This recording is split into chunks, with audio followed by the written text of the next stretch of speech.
Welcome back, you guys. We are back in the lounge, your beautiful ladies from the Menopause Love Lounge. We have everyone joining us here today. What a great day. I'm Andrea Kanuki. I'm your host. We are talking about menopause and attachment styles, you guys. This is one of my favorite topics to talk Mm. about. I think we are going to go off on this because we're going to have a lot.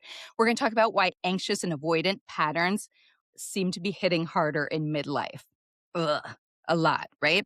Okay, so in this episode, we are looking at what happens when your nervous system changes, when our hormones are shifting and going all crazy, and the relationship patterns that we're used to and used to being able to manage are making us feel exhausted. So, this conversation is not going to be about fixing yourself or labeling your attachment style all over again. It's about us understanding what the season is asking of us and why certain dynamics are feeling harder to tolerate than they Mm. used to. Hmm. Mm. So, of course, we have our three segments. We're going to start out with our personal reflections. We're each going to talk about what our attachment styles are, what we've maybe outgrown, what is still lingering, where we'd like to be. And then we're going to do our stats, of course. Karen's going to hit us with some amazing stats on what's going on out in the world. And of course, we're going to finish out with our legs wide open segment. Zoop. And we're going to do our attachment remix. So we've got a fun game for you guys coming up about attachment styles. So let's get started. Let's get going. Who wants to start? I love when somebody volunteers, and usually it's Lori, but I want somebody else I'm today. not going. No, I no want to go last this time. pressure. I want to go last. I'm Let's happy to do go. Junie or Dawn. Okay. Yeah. Yeah. Jump. Okay, Go. so licensed marriage and family therapist, in theory, it's like literally my job to identify and treat attachment styles. Perfect. Yes. And also, I It's your work jam. so much with women in divorce recovery, right? Which ultimately, what I have come to believe in my clinical experience leads to divorce is typically unhealed attachment issues, right? Like that really Yeah. is the underpinning typically of marital or relationship dysfunction. For me, I am a recovering disorganized attacher, which, depending on how much you know about attachment styles, is it's pretty bad. It's pretty bad. Yeah. Wait, yeah. before you go on, John, why don't you tell us what the attachment styles are since you are one of our resident experts on that? Tell us what the attachment styles are and so people know what we're talking about. Make sure they're Yeah, all in the so loop. super basic, like over like just overview, right? An anxious Yeah. attacher would be somebody who tends to be more clingy, needing a lot more reassurance, and an avoidant attacher would be someone who tends to distance themselves from intimacy and vulnerability. I think sometimes that really gets misunderstood because avoidant attachers can actually function as sort of needy also, but it's this distancing from vulnerability, right? That they do, or from feeling a feeling or sharing a feeling or responding appropriately to other people's feelings, right? So that would be Yeah. avoidant. And then there's a secure attachment style, which is where I'm able to maintain my sense of self, even when there's space in my relationships, or even if there's rejection or disagreement or anger. And then there's sort of like variations on a theme there, right? So I think if you Google attachment styles, there's so many in between. So a disorganized style would be where you toggle between anxious and avoidant. That's me.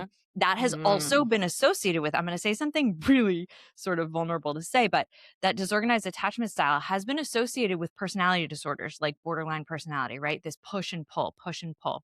And that can exist on Yeah. a spectrum, right? And then I think there's a lot in the world of narcissism, and that's a whole nother sort of episode unto its own. And we've gotten a little crazy, I think, with finger pointing towards narcissists. Like we want to call everybody a freaking narcissist these days. But that's where we get into like dismissive avoidant and these different variations of avoidant attachment styles, where we can kind of feel into the nuance of how someone does avoidance, because they can take on different strategies for how they avoid intimacy. But it all boils back to when I was a very little baby and young child, how my caregivers responded to my needs. If they responded predictably and consistently, I'm more likely to have a secure attachment style.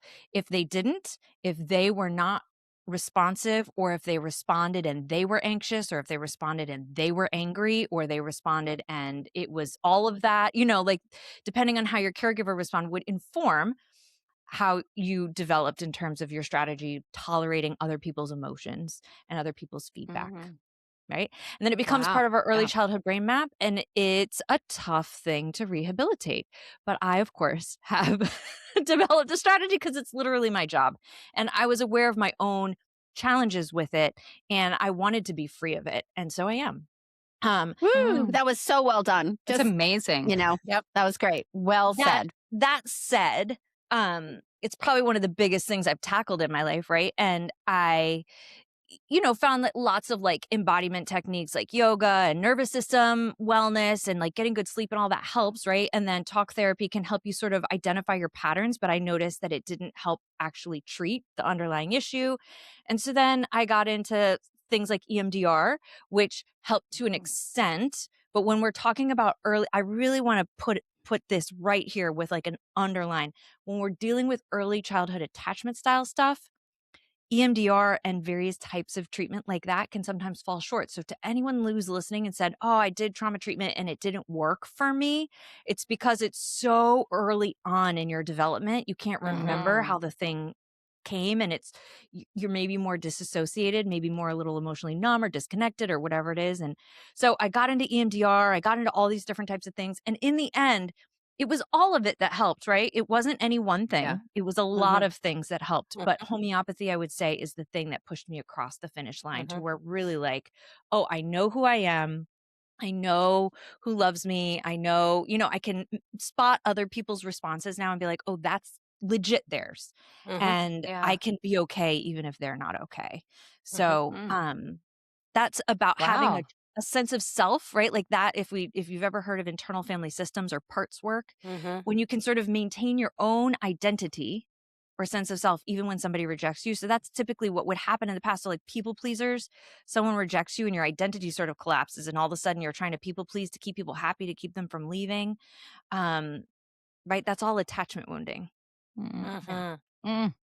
It's rough. Yeah. Thank you for explaining that. I think that's very helpful to kind of know the differences. And yeah, that fourth one is always like a mixture, right? Everybody's got different names for it. Like Disorganized. you said, dismissed, Yeah. disorganized. Yeah. Yeah. Yeah. And I feel like that one for me always seems like almost the scariest. And I know I've been there because it is a lot of the push and pull. And then you end up in that vicious cycle because you're like, come here, come here, come here. And then they come and then you're like, back away. And then when they back away, you're like, come here, come here, come here. And it just keeps kind of So, going. So and that I can think be. it showed up a little differently for me, but I I think that untreated, right? Like earlier in my adult life, I really leaned on the anxious. I was more of the needy, needed a lot of reassurance. And then I think the healthier I got, I noticed that sort of fell away. And then my strategy became more avoiding or shutting down.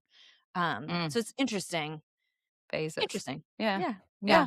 I Yeah. actually, Yeah. I actually have a very similar experience to Mm. Dawn. I also had a very chaotic background and not a very stable home where I felt I had a mom that was not securely attached herself. My parents weren't securely attached, and therefore it sort of got passed down to me.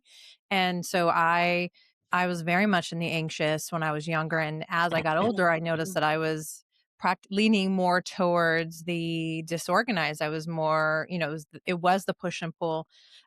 Whereas now I am able to also notice it and stop myself, or and I want to also, I want to say, Donnie, you coined it so beautifully because it's so true. Any childhood wounding is usually the hardest the most challenging to unpack or to get to, right? We Anything could do a before lot of the 7 years old, anything especially. for 7 Anything years old. before Yeah. 7. Mhm. It's not impossible. Nope. It's not impossible. There's, you don't aim for perfection. We aim for progress, right? So if you can progress a little bit closer to the secure, and I always tell my clients, you don't necessarily have to be secure all the time. It's almost impossible to be securely attached all the time. You're going to have unconscious days where you're not going to pay attention relationally, and you're going to feel that anxiety towards something someone did that reminded your body, right? Because it's all about the body.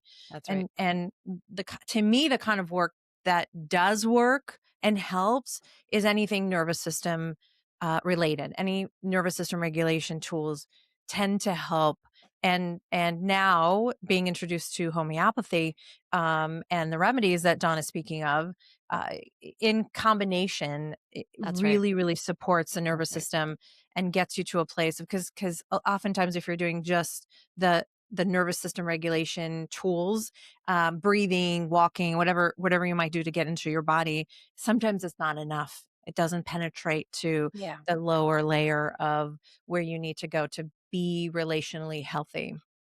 Mm, that's great. Well I love said. that. Junie. Why does Yeah. Sorry. why does sorry, I want to hear from Judy, but why does homeopathy work on attachment styles? Can Yeah, I that's a answer really quickly? Because Don, you will answer it probably better than I. But I will say to me, it's a pattern interrupt. Don, explain it. two things here. I want to add something unrelated to homeopathy, and then I'll answer the homeopathy question. For all of our listeners, I just want to say none of us are saying our parents are bad people or that they meant to do this on any level, right? Yeah. I think very, very often in therapy, I hear so many of my clients saying, like, but I had a great childhood, or I have great parents. Yes. They love me. I love that, whatever, right? And that can all be true. And, right? I think very often it's just overwhelmed parents that weren't able to respond consistently, right? And so Mhm. I don't want to step on any toes that way. This is not a parent bashing session. So I want to clarify that. A. Thank you. The parents do the B. best they can with Perfect. what they have. Yeah, that's right. B, the homeopathy question. I love the pattern interrupt. Absolutely. But homeopathy is a quantum tool. And that opens a whole nother loop that is hard to close right here. But it penetrates so deeply into our energetic field. It can reach back all the way back to things that our nervous system was being primed for in utero. It can reach all the way back to our parents' nervous system patterns that we inherited. And because so much of attachment style is nervous system patterning. So that is like how it lands in our brains and our bodies is like our adrenal cortex gets overworked, our amygdala gets overworked, our hypothalamus is over functioning, right? And so there are remedies that can very specifically speak to those parts of the body that are over functioning.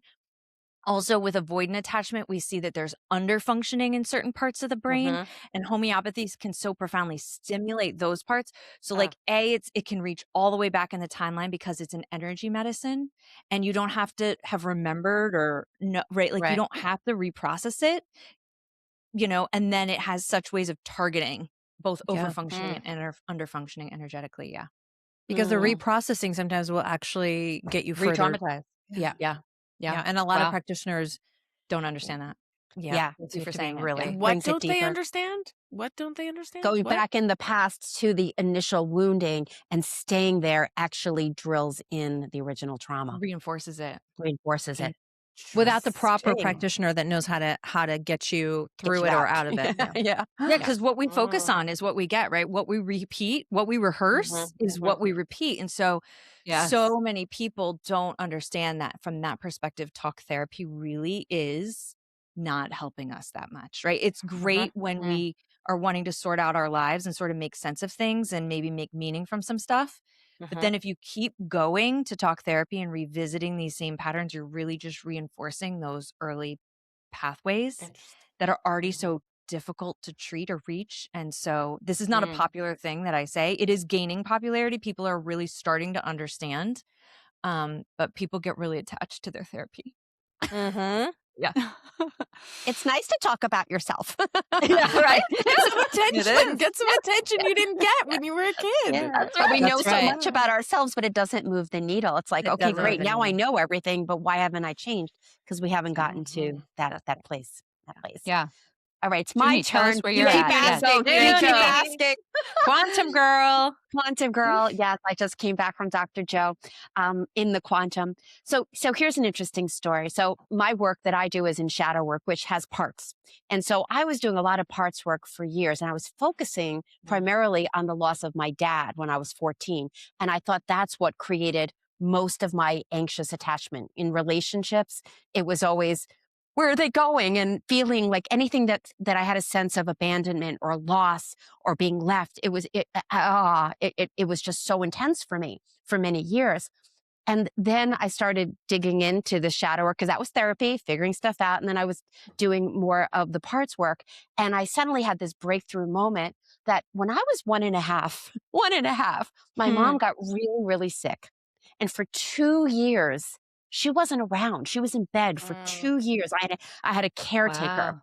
And so mm, I heard she was lovely, a wonderful caretaker, but basically, where was my mom? And for most of my adult life, I was focused from my mom. Oh, your brother didn't have a mom for the first year and a half of his life. That's why I do so much for your brother. But then one day, when I was doing a process in shadow work, I went, wait a second, what happened to me? I was so focused on my brother. mhm, And that's where mhm. the work started. That's when I started to really shift and change. I'm not 100%. There are moments still that I might be like, ooh, like, where is he or what is he thinking, But I catch it so fastly and, fastly, yes. My brain Yeah, is not fastly. complaining. Yeah. Fastly, okay. That's an adverb. Language disappears after a virus, like what? Where was my brain? So I'll notice a little bit of the shake or the ooh, I'm a little panicked, but I come right back now because I really am Mm, way more like 95% insecure because I've done that work, because I've sat with the discomfort in the past when that was happening with support, when those moments happened where I'm like trying to make him understand my point of view. And he leaves the room and I'm sitting mm, there and I would chase him. I would run up the stairs and, hey, until Yeah. I started doing the work and without pushing the emotion away and sitting with it and allowing to be with it and then to learn how to reparent myself with the part mm. work that I was able to move forward. And I didn't do Yes. it by myself. I mean, that's why I do the work I do. And that's why I have people that help me do this work to continue to rewire my brain. And Mhm. a lot of what we're talking about is nervous system. My nervous system is just in such a different level of experience now. So I can spot it more. I can move through it faster, but it doesn't happen as often. And I was just so grateful that in this technique that I do, that I was able to go, what happened to me? Oh my gosh, one and a Mhm. half. So this does, it goes way back, and to Way have back. compassion for ourselves too, because we've all had something that has shaped who we are today. And what are we going to do about it? And we could do Yeah. different things. Yes. I love that. I love that. Karen, you want to tell us what you're Hey. going through? So it's so Mhm. funny as you're talking, I feel like there's a demarcation in my life. And I can look Mm, at my early life and through my marriage. I think I was probably anxiously attached. mhm, And then post divorce, I think I have leaned and continue to lean more toward avoidant. I think it's mm, only now that, for the last 5 years, I've been in a relationship that's very healthy and, mutually supportive. I think now I have a secure level of attachment, I would say. But there are two things that for me are huge triggers that push me into that avoidant immediately. One is when I feel like my needs are not being prioritized. mhm, Mhm. I almost have this, well, screw you, I'll take care of myself sort of response. That's my knee jerk response. And the other is I have zero ability to deal with the silent treatment. I dealt with it for many years in my marriage. Ah. mm, And for me, that shoots me right into like, I don't know if it would be anxious or avoidant. It's like a rage. Like it's both. such a Mhm. trigger for me when somebody, and I'm not talking about just somebody who's backing away because they need a little space. I'm talking about that emotional, Stonewalling or I'm going to something. cut you off. Right. Mhm. Yep. That's why you And love us so yeah, much, right, Karen? Because we never stop talking. that's right. We The will thread is never always give you the going. silent Lack of treatment There silence. is no ever. silent treatment in Not the for a lounge. second. No. But Mm-mm. but We don't but believe in truly, that. like those two things I think throw me into old patterns, old thinking. Yes. It's so interesting as you're talking that I'm realizing that about myself. The Yeah, rage that's a makes great so much revelation. sense, like that anger that bubbles up from my perspective. It's like Mhm. protection of that little girl that's not being seen, not being Yes. taken Uh-huh. care of, not being heard. It's like, you're done. That's one of the things about this stage of life is like, we're done doing that stuff. Yeah. It's like, Yeah. we want to be heard and we're going to claim it. And hopefully we can do it in a way that's really in alignment and feeling good for who we are and how we want to be. So 100%. many people say they can't remember parts of their early childhood. Like I hear that every Yeah. day at work You can't remember parts. Yeah. So this is like you ladies have had so many beautiful shares and we haven't even heard them all yet. So amazing. What I want our listeners to know is how you respond to triggers today and in your relationships today is exactly how you felt when you were very, very, very little. Like that's it. That's the vehicle for awareness. You don't have to remember how you felt when you were little. That's If right. you understand your patterns today and you feel shit today, that's the Yep. shit you felt then. That's Yeah. right. Yeah. So glad you Wow. said that. That's Yeah. right. Connect the But it's dots. also and don't work interesting so that hard. yeah, but some people need the context as to why it's there, right? And so it is interesting to get curious around like where did it come from? Where and sometimes you're right, we don't remember. There are parts of my past that I strategically don't remember for a good reason. It's for my protection. And so I honor that. And so I remind myself, okay, it's somewhere there and I could shift where I'm going in this moment. I don't have to Mhm. know why and how it happened back then. I Yeah. just know that my body is responding to the environment in a way that's not regulated. Yeah. Yeah. Lori? All right, folks, analyze right. this. so I don't know nothing about attachment styles. I don't I know know nothing about nothing. birth and no babies. I don't know I nothing ain't about knowing this. nothing. Okay, I am not, I'm deeply trained in this coaching method that I teach, but I do not know attachment styles. But what I do know is that for most of my at least conscious childhood, like let's call that, I don't know, age 11 to 23, I had the story that being left behind in an incubator when I was born premature and I was under 5 pounds and my brother was a teeny bit older. Sorry, he was a teeny bit older, 4 minutes, but a teeny bit fatter, right? I think I was 4'8", he was 5'2", or something like that. They were not expecting twins. He went home. I stayed in an incubator for 2 weeks.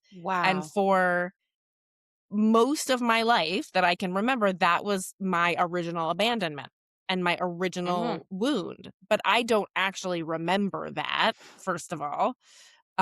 It sort of became my lore until I found coaching. And in coaching, I went back and sort of reassembled that story and came to understand that I actually got to cook for another 2 weeks while my brother did not.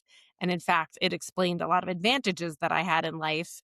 I also came to understand that even though we were 5 weeks early, we were unexpected. It was the dead of winter. My parents came to see me in the hospital. They did not abandon me there.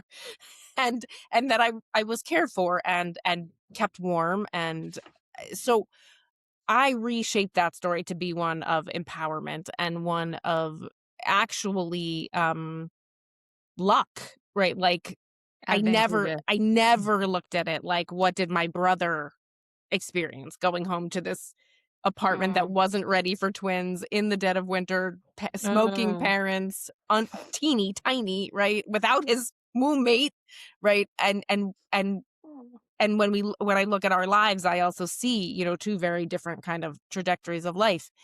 And so I do want, but if I had to pick, anxious attachment would be what I pick. And You don't have to I pick. think if I'm going to analyze it, right, I would say that if someone's mad at me, I'm pretty anxious, right? Like if someone's mad at me, I'm pretty anxious still to this day. Although I would say in my relationship of 30 plus years with my husband, I feel pretty securely attached. Like there's not a lot of game playing going on or, not a lot of drama. There's not a lot of drama. Yeah. And you have the But perfect husband for an anxious leaning attachment style. oh, Like, good.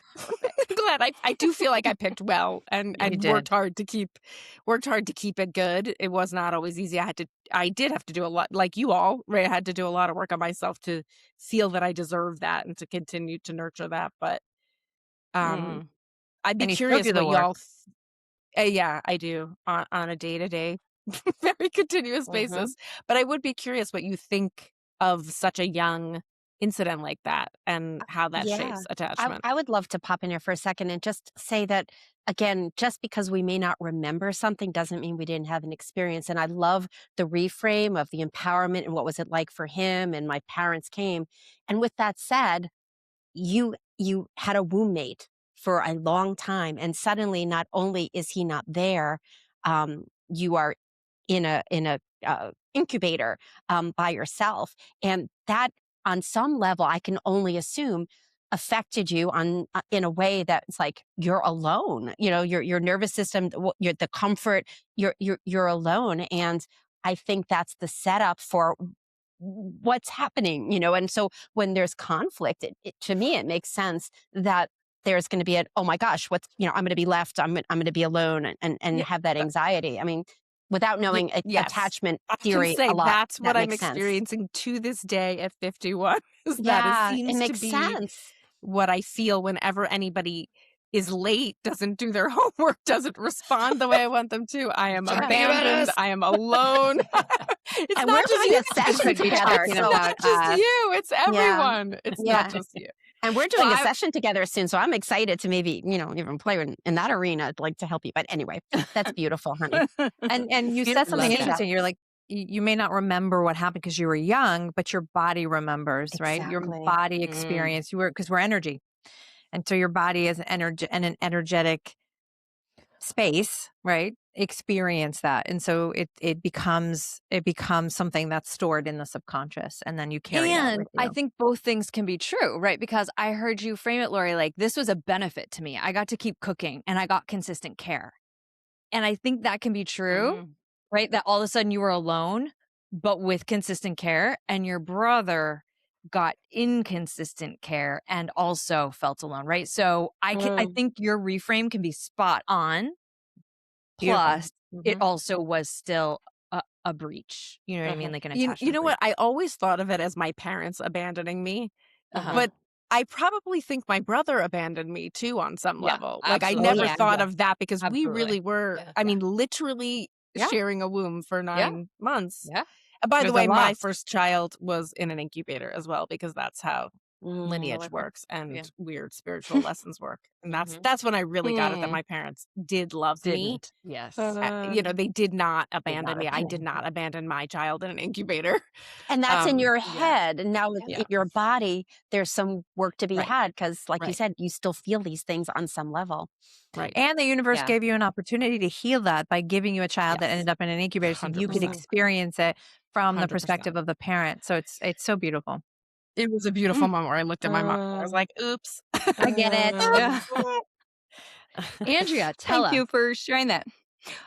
Yeah, for me, I was very anxious from I've always been anxious up until most recently. And I think again it goes back to the childhood of my sister was born somewhat disabled. So my parents were with her. She had probably, I don't know, 30 operations by the time she was 8 years old, tons of stuff.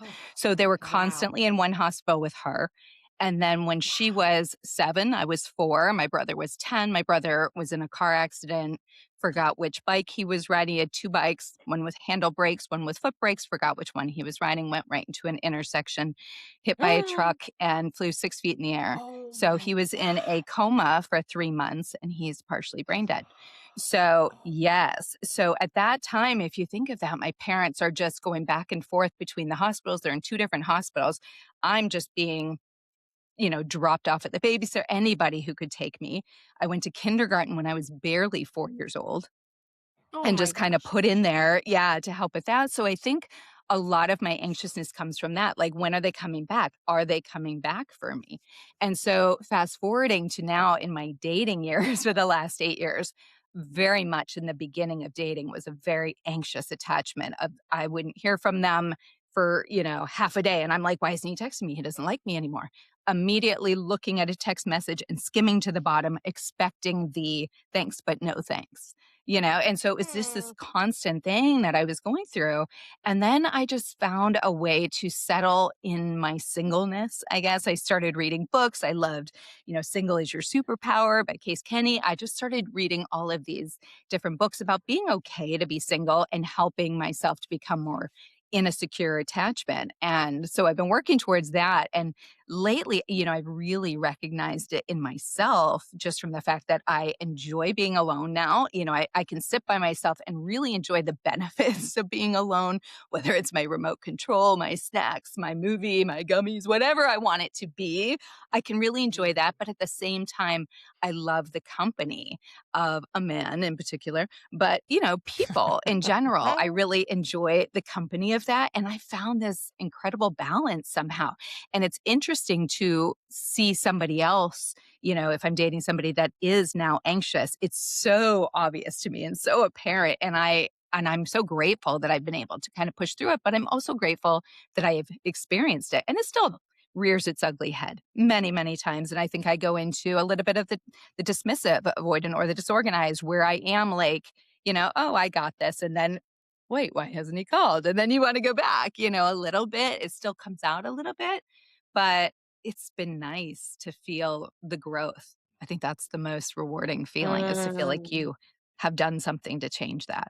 So, And it's never different too narrative. late to do work Yeah. on yourself, which is Yeah. great. I love your sure. journey. Thanks. It's still going. It's a daily process, Yeah. You struggle with it every day. So, Amen. wow, I love all those shares, you guys. That was amazing. Yeah, That was they were really, really, great. really good. Yes. Okay, Karen, why don't you tell us about what other people out there are dealing with? What's going on there? Yeah, well, it's super interesting because there was a large study that found that of older adults, 46% were securely attached. 34% were dismissive avoidant, and Mhm. 13 were anxious. That, in my mind, So that we're was the so low, rarest? so much lower than I I feel like would it have should be expected. flipped. Yeah, Yeah, me too. Yeah. but Definitely but flipped. what the study showed is that more than half of older adults are carrying these insecure patterns into midlife love, Sure. and singlehood um, doesn't cause avoidance, but it spotlights the protective, mechanisms that the Mhm. patterns that are already there. And then even Mhm. among married adults, those with insecure attachment report lower marital satisfaction, So good. higher Yeah. depressive Yep. symptoms. Yep. It's Makes really sense. interesting how it plays out in both arenas, and even in the workplace. The study showed that women ages 45 to 60 who work outside of the home show higher self-esteem, and their attachment style basically predicts how they manage their professional life and their leadership, etc. So, we think of attachment styles as being within a relationship, but it applies even to friendships, even to Everywhere. Oh, professional sure. connections. I think we've It's learned interesting. that. Yeah. We've learned that here I don't know that amongst the average ourselves. person knows that, though, that how they relate to their coworkers and their boss is absolutely a mirror of their attachment style, or how they relate to the person driving in the lane next to them, how they relate. Yeah. You know what I Right. mean? Like it's Relate. Relationship. that's right. Relate. That's right. Mhm. Yeah, Mhm. it's But all is relational. this saying that half the people are securely attached, Well, or I'm not buying it. just yeah, that doesn't sound right. And then is that like half the 46%. people It's who huge. take the test, They right? be We're like, I'm lying. gonna show that I'm. Yeah. Well, but, Is well, it a and that's self-selecting I group? mean, I think with any study, if it's relying on people's patient report. That's right. assessment of Self-report. themselves, then Yes. yeah, Right. there's probably an internal bias there. Because Yeah. I also would find it hard to seems believe that high. 46. It seems high that 46%. I wish that was true. That Yeah. would be like a But I nice also critical mass. I also think that people mistake confidence for secure. Sometimes there's a kind of That's well said. confidence that's masked, right? It's masking something. So it's masking an insecurity. Maybe you wouldn't call it confidence. Maybe you'd call it, I don't know, you'd call it something Bravado. else. But I think I think when we get to this stage, we're very much like, oh, I don't care. I'm in the I don't care club, right? Like I don't give a beep. Right. When in We know her fact you're attachment style now. oh, we do. Okay. That's right. Is that avoidant? Is that Yes, avoidant? yes. Am I learning? Am I learning? Maybe Okay. dismissive avoidant. Dismissive avoidant. So I see how I could see how that could sway the statistics a little bit to it would skew it completely. Right. Yeah. Yeah. Huh. I also Well, just think talk. things exist Good. on a spectrum. I like to think of life as a bell curve, right? Like, that where we learn in statistics where there's a bell curve of, right? Yeah. So if we looked at the couple standard deviations in the middle of that bell curve, let's say are the secure attachers. And then you have going down to the one side, the people who lean more anxious, and then the people who lean more avoidant, right? And there's going to be a spectrum of those things, right?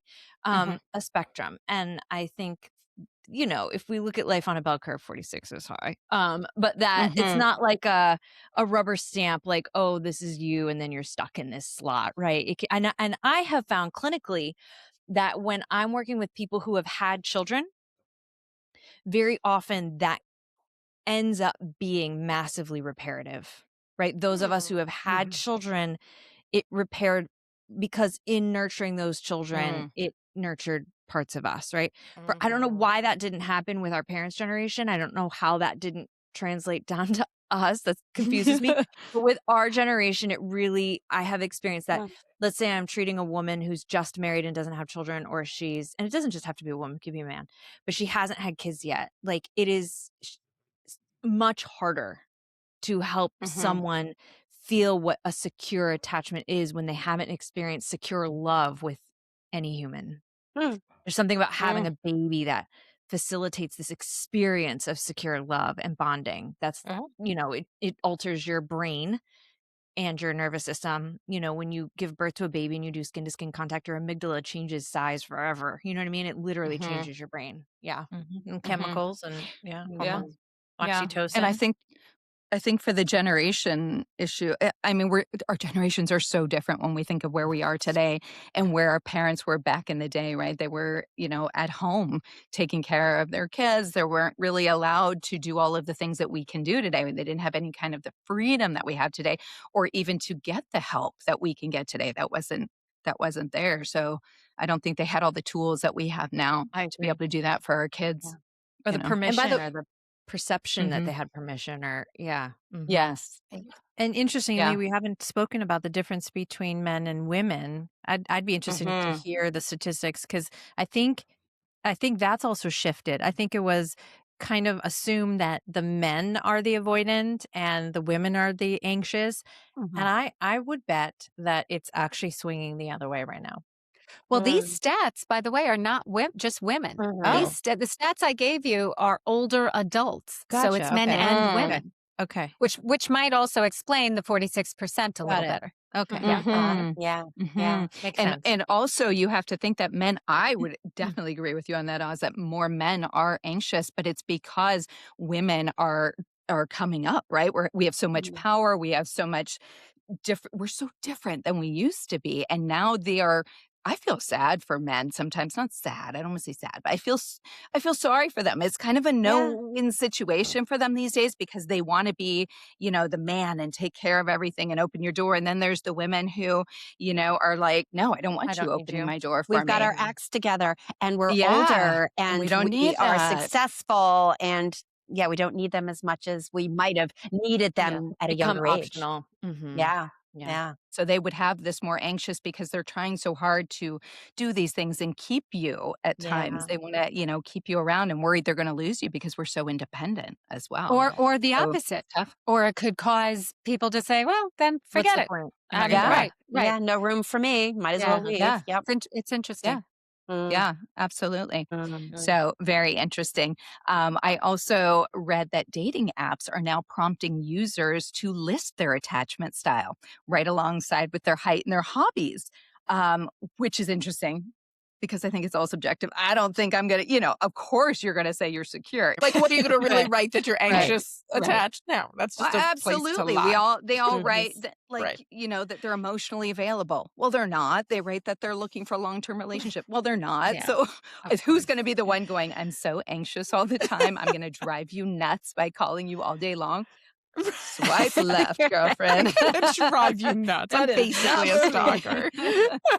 So that one's not great, but so funny. it's just interesting, some of the stuff going on out there, and I think we're all just dealing with it one day at a time to try to get through it.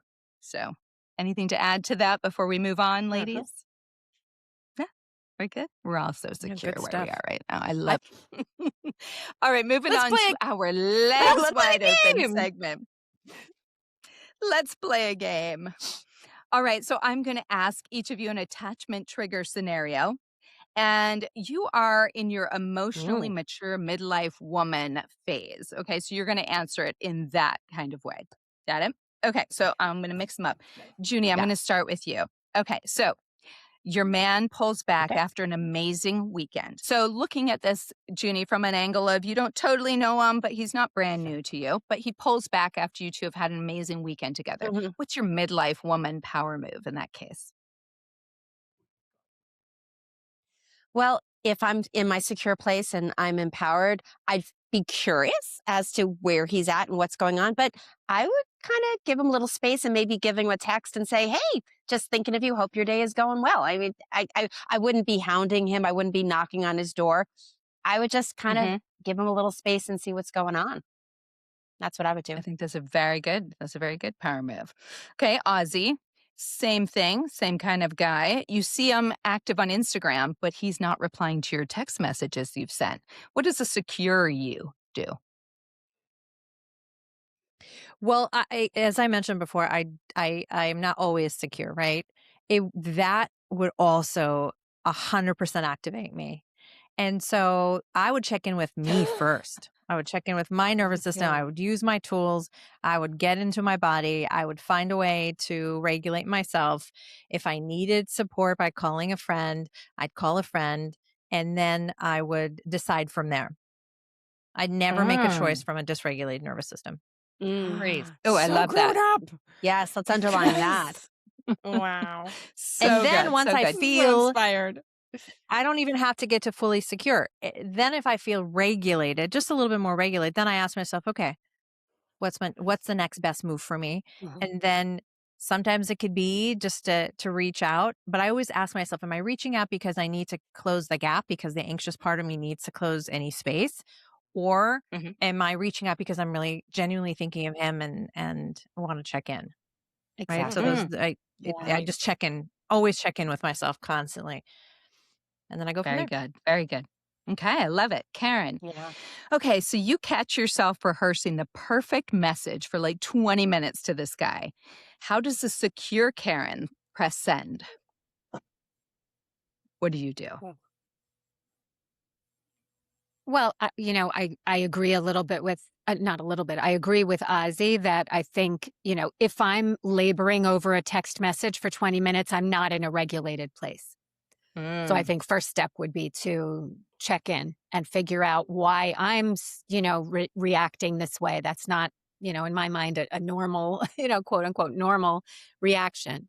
So I would try to get at what the trigger is. I think the secure me would try to get really clear on what's happening and why I'm feeling the way I'm feeling. Why am I so conflicted? What am I afraid of, about sending that text? Love that. And then,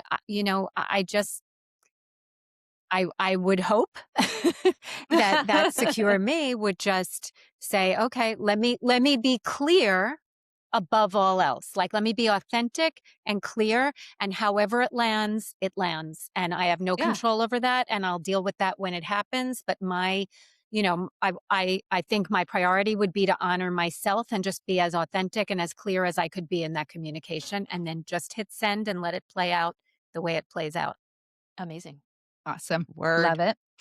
Word. Lori. Okay, someone new. This is someone new come into your life. You like him. You like him a lot. He love bombs the hell out of you, girlfriend. What is your secure, slow, and steady response in that case to the love bomber? She just flicked But him also, off. this could be a friend. Like, I just want to say, right, to our listeners, like, exactly. this could be a new friend. It could be a new job opportunity. It could be a new club you've joined. It could be like, because again, how we relate, right? Like, so let's say to our married listeners, anyways, variations on a theme, I'm right? thinking of it as a new friend because that's what I can relate to. And I'm like already having a panic, anxious response to the concept of being love bombed. So probably do my blue balloon exercise. Ooh, that's sexy. Figure out what's getting triggered and how I'm feeling. and journaling. I probably complained to one or two of you, ask you what to do about it. But I think ultimately, I'm a big believer in those communications that balance grace and wisdom that are ultimately about caring for my own experience as well as the other person's. And just saying, listen, this is how this is landing for me. This is my experience of what's happening. And I'm sure you don't intend to have that impact, but that's what it is. And what do you think about that? I think it's good. I like Slow it. your I roll, like it a bro. lot. Slow your roll. Slow your roll. Yeah, and then I Dawn. told Ozzy to call him and tell him to slow his roll. Yeah, slow your roll, bro. Stick my henchman on you. What are you afraid "Slow the of?" fuck down, would you? Okay, Dawn, your date casually mentions he's just not great at communication. How do you set the tone without abandoning yourself in this? Okay, so I'm going to reorganize your question. I'm going to reframe it. Okay. So I'm going rogue. I'm going full Menopause Love Lounge rebel. This is my Full game. disorganization. Yeah, we're role playing. Okay. Again, for our married listeners, okay? Because this attachment shit can absolutely get stirred up over and over again in long-term marriages, right? So let's say you have a job change. Let's say you have a pattern change with your kids. Like your kids go from being little kids to high schoolers. It creates massive shifts in the marriage space. Let's say they go off to college. Let's say somebody gets a different job or is retiring, or let's say you have to move somewhere, right? Like all these things can initiate attachment-related stuff, right? And also, my husband actively says what you just said all the time, which is, I'm not good at communicating. Not great at communication. It's like they're Awesome. out, That's right? awesome. They're out. and it absolutely has a history of activating me, right? So I'm going to tell you how I used to respond to it. I used to freak out and like go banshee, right? Like, which probably was a more anxious, like, no, I need this. I need you to communicate now, right now, or I can't sleep. I can't function. I can't focus. I can't whatever, right? Now I need you to do it. I think if I were dating, I really would probably try to be more coy, but like it would not be that coy. And I think today I can say, like, I understand that that's how it is, but you're not off the hook. And if you can't if you can't find your words right now, that's okay. Come find me in a couple hours. I can now sleep, even though we haven't fully fleshed out an argument, right? And that is a hallmark, I think, of a more secure attachment style is I can eat, I can sleep, I can go to work. I can still love you, actually. I can still be kind and compassionate to you. I can still give you a hug, maybe. Or at least look at you and acknowledge, like, this feels stressful to me right now, but it's going to be okay. I know we're going to work it out, and you have to find your words. Go find them. So good. Run along and go find them. Please. I'll Come back when you're ready. Semi-patiently wait here. Yeah. Nice. Yes. The urgency is no longer activated in a secure attachment style. Well, there's that one of trust, the right? worst Like you built things- a sense of trust. Yes. I think one of the worst things that could have come along for us was emojis. I can't stand emojis. People have now using it as a form of communication where I often say, I'm sorry, I don't speak emoji. And it's like they just want to, respond. And especially when you send something really good and then you get like the little heart on it or a thumbs up. It is so frustrating. So frustrating. Yeah. It's such lazy. It's like such lazy communication, right? Yeah. It's just allowed people to be even lazier. So, all really great answers on that. And I think that the whole thing that we're learning here is it's about communication. And in order to be in your secure attachment, it's to take a step back and breathe and get in the right headspace before doing anything. I always say I wish they did, and maybe there is an app for this, like on text messages, like before you hit send, that it pops up and says, are you sure you want to send this? And it gives you that moment. That's a great idea. Right? Factor authentication. Think about it. Yeah. You and your therapist have to approve. Yes.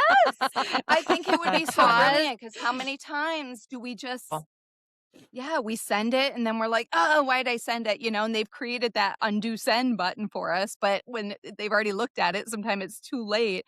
Just if there was a moment before, they're like, "Are you sure you wanna do that?" And you're like, "You know what? You're Just right. if you I have to enter a don't." password. Yeah. Yes, something that makes If you you had to or solve a a math puzzle, you had to solve a to math solve a puzzle because math then it would puzzle, balance your brain. up a Yeah, little yeah. Yeah, timer because that it's you have to we're so in wait a our good. certain amount of time.